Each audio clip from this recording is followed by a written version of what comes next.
Hey there, it's Steve from Serious Keto, and in this video, I'm going to show you how to totally amp up your burgers with umami powder.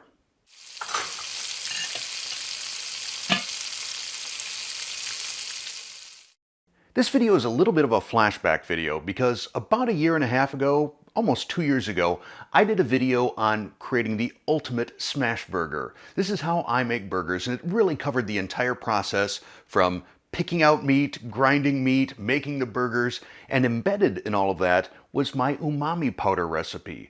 Now, I think a lot of people didn't watch that video just because it's pretty long. I think it's close to 25 minutes. So we're going to get right into the umami powder on this video. But first, just a little bit of background on umami and glutamates. Umami is considered the fifth flavor after sweet, salty, bitter, and sour. And it basically isn't so much a flavor, it's just this savory sensation. When something has umami, it's going to make your mouth water more. It's yummy. In fact, the Japanese translation for umami is deliciousness. This flavor was discovered back in 1908 by a Japanese scientist who was analyzing kombu seaweed. And what he discovered is that this white powder that is on dried seaweed has this savory taste to it. It's basically nature's MSG. Now, besides seaweed, glutamates can be found in all manner of different foods, from beef to seafood to cheese to mushrooms to tomatoes, and we're going to be using a few of those ingredients to create our umami powder, and let me tell you, it turns a regular burger into something wonderful. So let's flash back to October of 2023, and I'll show you how I make my umami powder. To make our umami powder, we want to weigh out our ingredients. Starting with some shiitake mushrooms, we have 1 ounce or 28 grams. And this wasn't luck. I weighed it out before I started filming. See, 1 ounce. Then we have some kombu seaweed. Again, 1 ounce or 28 grams. Hooray! Finally, we have a packet of bonito flakes. 2 grams. Unless you include the plastic on the packet, then it's 4. We're going to put these into a spice grinder or coffee grinder, but you'll see the mushrooms are a little too big to fit in. So I'm going to pop them into a little Ziploc bag and pound them into smaller pieces. Now those should fit into the spice grinder quite nicely, though I'm not going to be able to get the entire bag in at once. Probably about 2/3 to 3/4 of the bag, minus the pieces that fall onto my cutting board. As you grind, you should make sure that you're shaking it. Otherwise, you'll get some larger, lighter chunks that just sort of surf on top of the whirlpool of powder. And now we have enough room to add the remainder of our shiitake. Oops. And we'll give this another grind.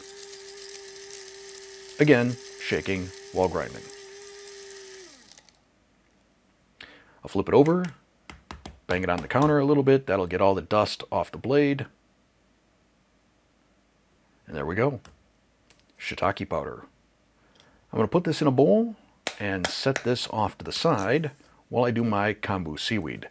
Now, hammering this isn't going to do me any good, so I'm going to break it into bits. And it is snowing MSG right now.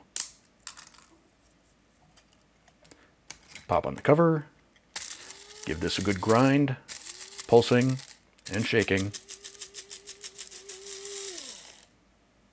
until basically I have created aerosol MSG powder.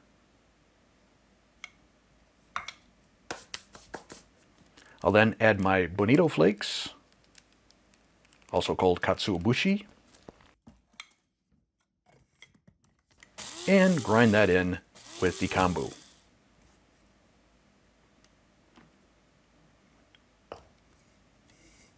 I'll dump that in with the mushroom powder. And then we move on to probably the most boring step in this. Fortunately, it doesn't take long, 3, maybe 4 minutes, as we sift y'all. I do this for 2 reasons. One, it helps mix the powder together, but also if there are any big chunks that the spice grinder didn't get, those aren't going to go through the sieve.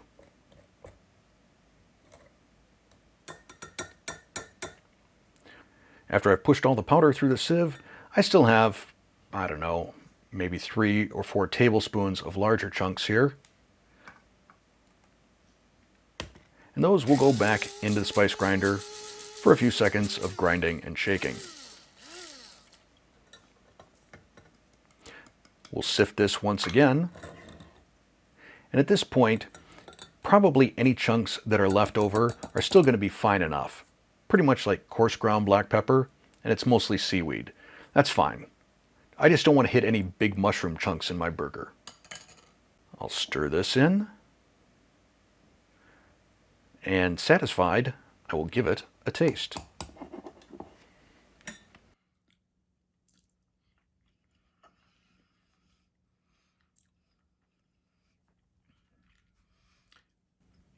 It's really kind of wild because there's no real flavor you can pick out. Despite the katsuobushi or bonito flakes and the seaweed, there's no sort of sea or oceany sort of taste to it. It's almost flavorless, but it really gets your salivary glands going. It's savory without flavor, if that makes sense. But now we're going to take it up a notch. Our first optional ingredient is Worcestershire sauce powder. I'm going to add 1 tablespoon of that, or 10 grams, to my umami dust. Give it a little whisk and a taste. Okay, that is really starting to amp up the flavor. If you're going to use this on a burger, I highly recommend using the Worcestershire sauce. But we're still not done. Optional ingredient number 2 is beef broth base. And you might think that's sort of cheating for amping up the beef flavor, but if you ain't cheating, you ain't trying. I'm going to use 2 teaspoons of that, or 5 grams. Again, whisk that in. And then I'll transfer that to an airtight container where it will live until I've eaten it all.